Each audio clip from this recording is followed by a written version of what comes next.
DC আছেন, উনি জানেন যে এই সরকার আছে 3 মাস বা 6 মাস।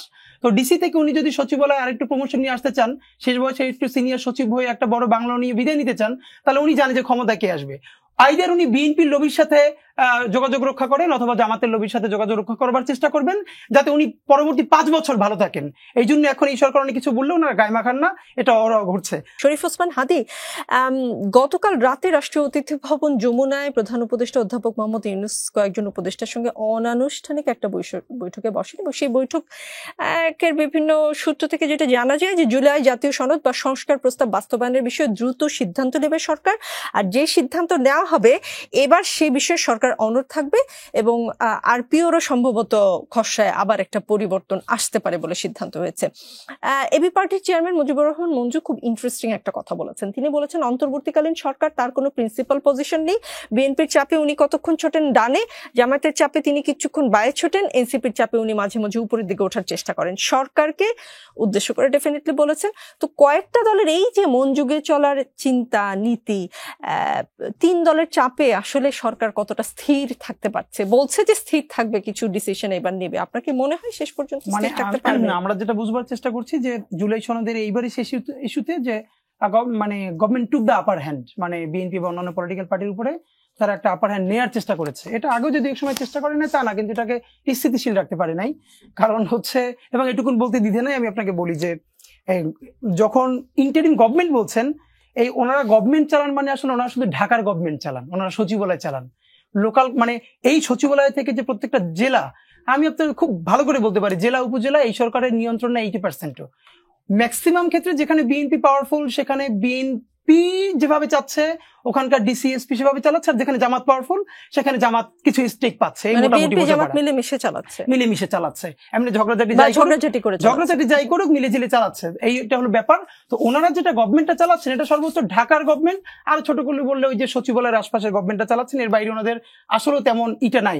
কারণ যে ডিসি আছেন উনি জানেন যে এই সরকার আছে 3 মাস বা 6 মাস। তো ডিসি থেকে উনি যদি সচিবালয়ে আরেকটু প্রমোশন নিয়ে আসতে চান, শেষ বয়সে একটু সিনিয়র সচিব হয়ে একটা বড় বাংলা নিয়ে বিদায় নিতে চান, তাহলে উনি জানেন যে ক্ষমতা কে আসবে। আইদার উনি বিএনপির লবির সাথে যোগাযোগ রক্ষা করেন অথবা জামাতের লবির সাথে যোগাযোগ রক্ষা করবার চেষ্টা করবেন, যাতে উনি পরবর্তী 5 বছর ভালো থাকেন। এই জন্য এখন এই সরকার অনেক কিছু বললেও না গায়ে মাখান না, এটা ওরা ঘুরছে। আমি বরং একটা জায়গায় আপনি যেটা প্রশ্ন করছিলেন যে জনগণের পালসকে রাজনীতিবিদরা বোঝে কিনা, দেখেন আপনি এই প্রোগ্রামটা শুরু করার আগে অলওয়েজ আপনাদের একটা মোটো আছে, আপনি বলেন যে রাজনীতির জনগণ নাকি জনগণের রাজনীতি। মজার ব্যাপার হলো এখন যে পলিটিক্যাল পজিশন নিচ্ছে তার কি বলছে যে এটা তো জনগণের অভিপ্রায়। তো এখন একটা কথা ধরেন, এটা আমি জাস্ট কুতর্ক করার জন্য না, বাংলাদেশে বিএনপি তো বড় দল এখন সব থেকে, এবং আগেও সব থেকে বড় পলিটিক্যাল পার্টি। তো বিএনপি নিজে যখন সরকার গঠন করেছে তখনও কি কোন সময় বিএনপি 40%-এর উপরে ভোট পেয়েছে কিনা? না, পায় নাই। এর মানে আপনি খেয়াল করেন যে আমি 40%, এটা তো হচ্ছে আমাদের যে এখানকার পলিটিক্যাল সিস্টেম, এটা তো একটা গলদি, যে তাও কিন্তু 50+1 না আমাদের এখানে সিস্টেম।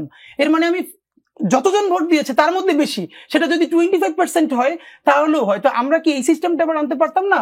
অনেক দেশেই তো আছে যে আপনি যেখান থেকে এমপি হন কাস্টিং ভোটের মিনিমাম 51% না পারলে আবার দ্বিতীয়বার ভোট হবে, তাহলেও কি আপনি বলতে পারতেন যে ন্যূনতম আমার জনগণের 51% মানে বেশি আমাকে চাচ্ছে। তো আমি এমপি হলাম 30% ভোটে, আমি সরকার গঠন করলাম টোটাল ভোটে 35%-এ। এর মানে প্রায় দ্বিগুণ জনসংখ্যাও যে আমার সাথে নাই, এটা তো আমরা অ্যাড্রেস করি না। আমরা বলি আমরা বেশি পেয়েছি, কিন্তু কত পাই নাই সেটা কিন্তু অ্যাড্রেস করি নাই। এটা এখন বিএনপি সামনে আছে বলে বলছে বিএনপিকে, আওয়ামী লীগ যখন করেছে, জামাত যদি একদিন ওরকম বড় পার্টি হয় জামাতের ক্ষেত্রে এটা হবে। আমি বরং আপনাকে একটা কথা একটু বলি, যেহেতু সায়েদ আব্দুল্লাহ বিএনপির ভাই যিনি আছেন, ওর যে বিএনপির কিছু ভুল পজিশনের কারণে এবার বিএনপি খুব বাজেভাবে পড়তে হয়েছে। সর্বশেষ উদাহরণ দেই, এই যে গণভোট আসার পরেই বিএনপির অ্যাক্টিভিস্টরা দেখবেন, আমি জানি না এটা সেন্ট্রালি ওনাদেরকে অর্ডার করা হয়েছে নাকি অতি উৎসে না ক্যাম্পেইন।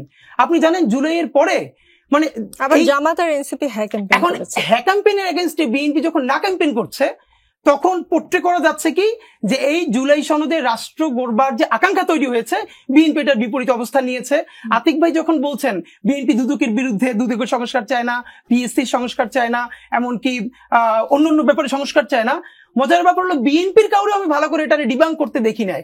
এখানে পজিশনটা কি? পজিশন হলো পিএসসির গঠনের প্রক্রিয়া। একটা প্রস্তাব এসেছে যে সরকারি দল থেকে 2 জন, বিরোধী দল থেকে 2 জন। বিএনপি এখানে বলেছে যে না, সরকারি দল থেকে আরেকটু বেশি থাকা দরকার। দুদক ফরমেশনে বলেছে সরকার থেকে 2 জন, বিরোধী দল থেকে 2 জন, মাঝখানে 2 জন। হয়তো বিএনপি এখানে বলেছে সরকার থেকে 2 জন না 3 জন, নইলে এখানে সরকার যিনি গঠন করবে দুর্বল সরকার হবে। এখন বিএনপির মুশকিল হলো এই যে সে বলছে 2 জনের জায়গায় 3 জন চায় সরকার থেকে, এটাকে পোট্রে করা গেছে বাংলাদেশে। বিএনপি দুদকের সংস্কারই চায় না, বিএনপি পিএসসি সংস্কারই চায় না। এখন এইটা সর্বশেষ প্রমাণটা কি হয়েছে? যখন জুলাই সনদের সরকার আপার হ্যান্ড নিয়েছে, বিএনপির উচিত ছিল সে সবচেয়ে বড় দল এবং তার সাথে তরুণদের ওই কানেকশনটা এখন পর্যন্ত কম। সুতরাং সে রেসপন্স করবে 2 দিন পর, 3 দিন পর, সে সাথে সাথে এইটা না এবং পুরো দুনিয়াব্যাপী এস্টাবলিশড হলো বিএনপি কোনো সংস্কার চায় না। এবং দেখেন বিএনপি কিন্তু সেই না ক্যাম্পেইন থেকে সরে এসেছে। তো আপনি যদি না ক্যাম্পেইন থেকে সরে আসলেন, আপনার প্রথমে না জলটা ঘোলা করার কি দরকার ছিল না। জি।